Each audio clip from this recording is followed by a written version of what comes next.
Oi gente, tudo bem? Eu sou a Adriele e hoje eu vou contar pra vocês sobre o serial killer coreano Yoo Yong-chul.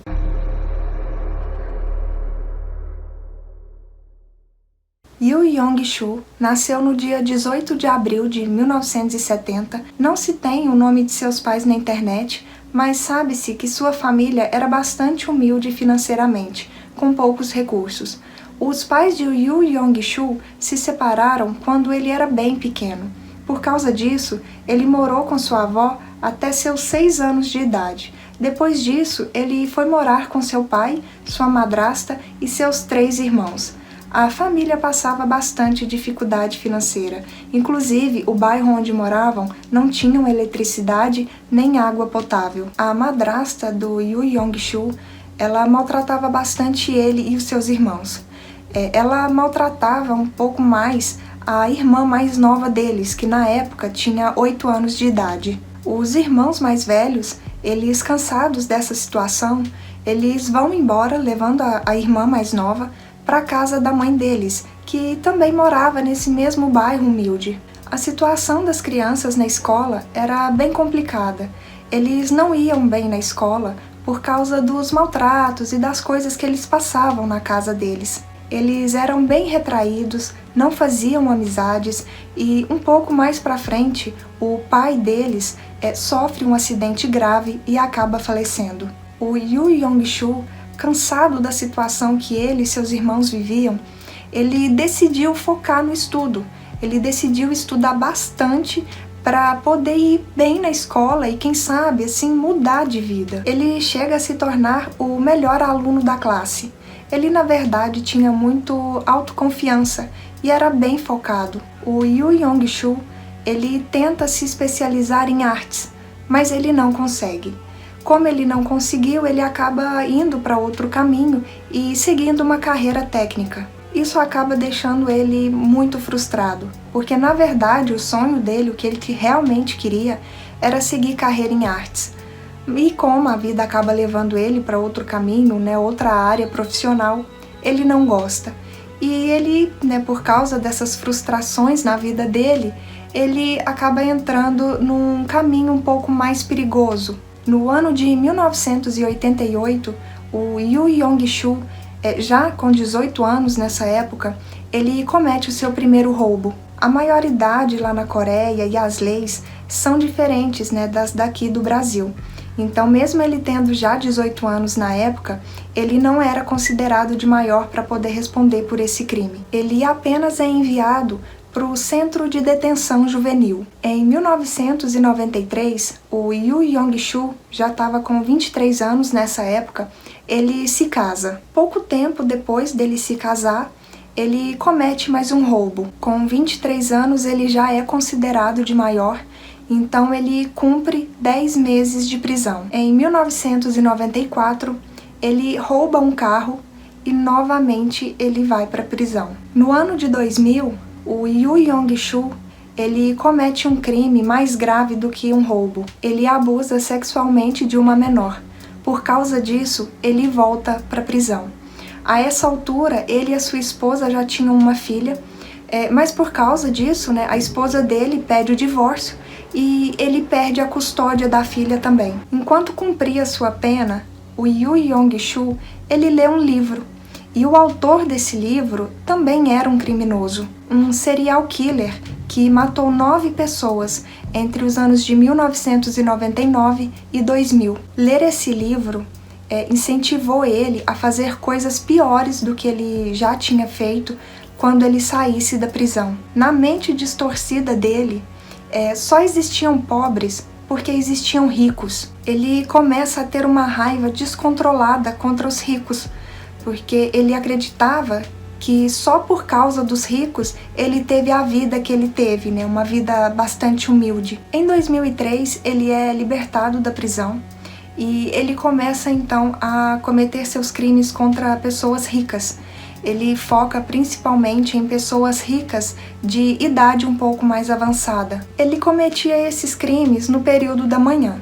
Na mente dele, era de manhã que as crianças iam para a escola.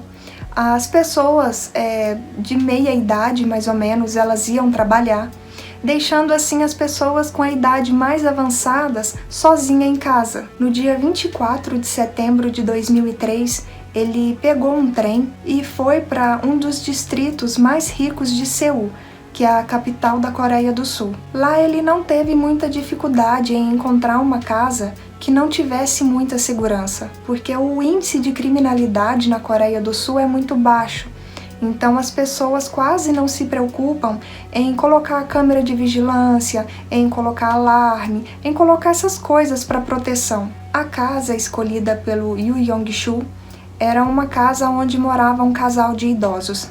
O senhor que morava ali naquela casa, ele tinha 72 anos. Ele era um professor muito importante na Universidade da Coreia do Sul e do Japão. E a sua esposa, que também morava ali na casa, tinha 68 anos. O Yoo Yong-chul entra na casa desse casal e os esfaqueia. Ele ainda usa um martelo para quebrar o crânio de uma das vítimas. Ele havia planejado meticulosamente esse crime. Depois de cometer esse crime, o Yoo Yong-chul ele falsifica alguns documentos e volta para o bairro onde ele havia sido criado. Ele aluga uma casa e fica um tempo por lá. Em novembro de 2003, o Yoo Yong-chul ele contrata os serviços de uma mulher que trabalhava com serviços adultos de nome Kim. Ele acaba se apaixonando por ela. E assim eles têm vários encontros, até que ele a pede em casamento. Para Kim, esses encontros, entre eles, eram apenas profissionais, e ela acaba recusando o pedido de casamento. O ódio do Yoo Yong-chul contra as mulheres havia começado quando a sua ex-mulher havia pedido o divórcio. Para ele, a sua esposa havia o abandonado. Com mais essa experiência com as mulheres, porque haviam recusado o seu pedido de casamento, ele então muda o seu foco. Ele passa a cometer os seus crimes com mulheres que trabalham com serviços adultos. Algumas pessoas, para quem as vítimas do Yoo Yong-chul trabalhavam, sentiram falta delas. Essas pessoas foram até a polícia para denunciar o desaparecimento dessas mulheres e para contar suas suspeitas. Essas pessoas contaram para os policiais que a última notícia que tinha dessas mulheres era que elas falavam que ia encontrar com Yoo Yong-chul a trabalho. Juntamente com a polícia, essas pessoas então fizeram um plano para poder pegar o Yoo Yong-chul. O plano dos policiais era que assim que o Yoo Yong-chul solicitasse o trabalho de uma dessas moças, ela também já estaria ali tudo no mesmo plano dos policiais, com essas pessoas que sentiram falta das outras desaparecidas, e ela daria algum sinal, ela iria fazer algo para informar os policiais o que estava acontecendo ali dentro, se ele fosse atacar ela ou fosse acontecer algo do tipo. O Yoo Yong-chul então, ele cai na armadilha e é pego no dia 15 de julho de 2004. Sob custódia, o Yoo Yong-chul ele finge sintomas epiléticos e escapa da polícia depois de suas amarras terem sido soltas. No entanto, ele foi de novo preso 12 horas depois. No dia 3 de outubro de 2004, Yoo Yong-chul tenta acabar com a sua própria vida na prisão. Ele foi tão cara de pau que chega a pedir desculpa por ter cometido esses crimes, que estava arrependido e que essas pessoas não mereciam o que aconteceu com elas, mas diz ainda que ainda bem que o pararam, porque o objetivo dele era fazer sem vítimas. O Yoo Yong-chul ele havia sido diagnosticado há um tempo atrás com um transtorno maníaco-depressivo e ele também havia sido tratado em um hospital psiquiátrico. Entre os anos de 2003 a 2004, o Yoo Yong-chul ele matou pelo menos 20 mulheres. Em algumas ocasiões, também foram cometidos canibalismo. Muitas dessas mulheres foram enterradas perto de um templo de nome Pongo, em uma área pública. Enquanto o Yoo Yong-chul estava preso, ele mandou cartas para um repórter que, no futuro, essas cartas foram publicadas. Nessas cartas, ele confessa que o momento mais temível da sua vida foi quando ele recebeu um telefonema do seu filho de 4 anos perguntando se ele estava com frio. No momento dessa ligação, ele estava mutilando um corpo. O Yoo Yong-chul também, depois de ser preso, ele dá uma entrevista a um canal local onde ele diz que as mulheres não devem trabalhar com esses trabalhos adultos e que os ricos devem saber o que fazem. No dia 13 de dezembro de 2004, o Yu Yong-chul foi condenado por 20 acusações de homicídio. Uma vítima havia ficado fora dessa contagem, por isso os procuradores recorreram do veredito para garantir a 21ª contagem do homicídio. Mas a sentença do Tribunal Inferior foi confirmada em 8 de junho de 2005 pelo Supremo Tribunal. Esse caso alimentou o debate sobre a pena capital na Coreia do Sul. Embora a pena de morte ainda seja permitida por lei, não tem sido executada desde 1997. Hoje, o Yu Yong-chul ele tem 50 anos e está na prisão aguardando a sua sentença ser cumprida, que no caso, é a sentença de morte. E é isso, gente, espero que tenham gostado de mais esse vídeo aqui no canal.